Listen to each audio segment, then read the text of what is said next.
সকল প্রশংসা আল্লাহ তাআলার, যিনি আমাদেরকে সৃষ্টি করেছেন, এই পৃথিবীতে পাঠিয়েছেন। আল্লাহ তাআলা জানে কার মনের বাসনা কী। দীর্ঘ 15 বছর পূর্বে আমাদের কুদ্দুস ভাই মেম্বারি পদপ্রার্থী ছিলেন।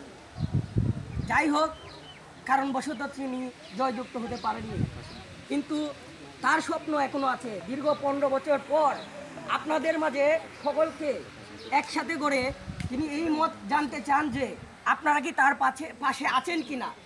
আপনারা কি আছেন? আছেন? 10 মিলে করি কাজ, হারিতে জিতি নিহিরাজ। আমরা 10 জনে মিলে যদি তার পিছনে তাকি, তাহলে এমন কারো শক্তি নেই যে তাকে এই নির্বাচন থেকে পরাজয় করবে। আমাদের এই দক্ষিণ অষ্টগ্রিয়া, নয়াপাড়া, বিলপার, এই উত্তর অষ্টগ্রিয়া, এই কেন্দ্রে যতগুলি বুট আছে, আমাদের এখানে যে বুট আছে তার সমতুল্য বুট কোথাও নেই। কিন্তু আমরা সবাই একত্রভাবে কাজ করতে পারি না।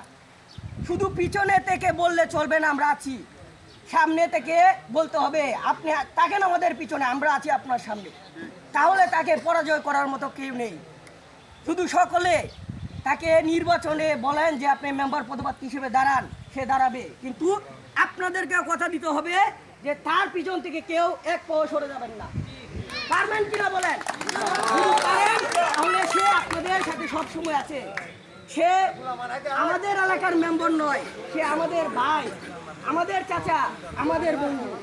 এইভাবেই সে কাজ করবে। যখন আপনারা ইউনিয়ন পরিষদে যাবেন, লাইন ধরে দাঁড়িয়ে থাকতে হবে না, তার বাড়িতে চলে আসবেন যে আমার এই সমস্যা, আমার রাস্তাঘাট নেই, আমার বাড়ির পাশে এই সমস্যা, আপনি দেখেন না কেন, সে দেখতে বাধ্য থাকবে। আর এই কথা দিচ্ছি আমরা যে আমরা এলাকাবাসী হয়ে, সে তার কাজ ইনশাল্লাহ, তার দায়িত্ব সে পালন করবে 100 থেকে 100%। আর যদি না করে একবারই গুগু তুমি খাবে ধান, তারপর আর পাবে না ধান। সে তাকে একবার সুযোগ দেন, দিয়ে দেখুন সে কি করে। যদি সে পাস করতে পারে, জয়যুক্ত হতে পারে, ইনশাল্লাহ সে কাজ করবে আমরা আশা করি। আর কুদ্দুস ভাইয়ের কাছে আমাদের অনুরোধ, ভাই আপনার কোনো কিছুর অভাব নেই, আপনার টাকা পয়সার অভাব নেই, আপনার ছেলে বিদেশ, আপনার সম্মানের অভাব নেই। আপনার স্বপ্ন আমাদের কাছে বলেছেন, আমি চাই একবার মেম্বার হয়ে দেখিয়ে দিতে যে কত মেম্বার এলে গেল, কে কি করেছে, আমিও দেখিয়ে দেবো আমি কতটুকু কি করতে পারি। পারলে সরকারের টাকা দিয়ে যদি না হয়, নিজের পকেট দিয়ে টাকা দিয়ে মানুষের সেবা করে যাব।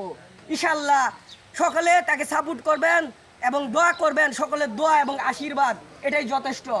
আপনাদের বাড়ির এলাকার 4-5টা ঘরের বুটও যদি এক একজন করে নেন, তাহলে কোনো কারো ক্ষমতা নেই যে তাকে এই নির্বাচন থেকে পরাজয় করবে। তো সকলের কাছে আমি আমার এই সংক্ষিপ্ত বক্তব্য শেষ করে এখান থেকে বিদায় নিচ্ছি। আসসালামু আলাইকুম রহমতুল্লাহি ওয়া বারাকাতুহু।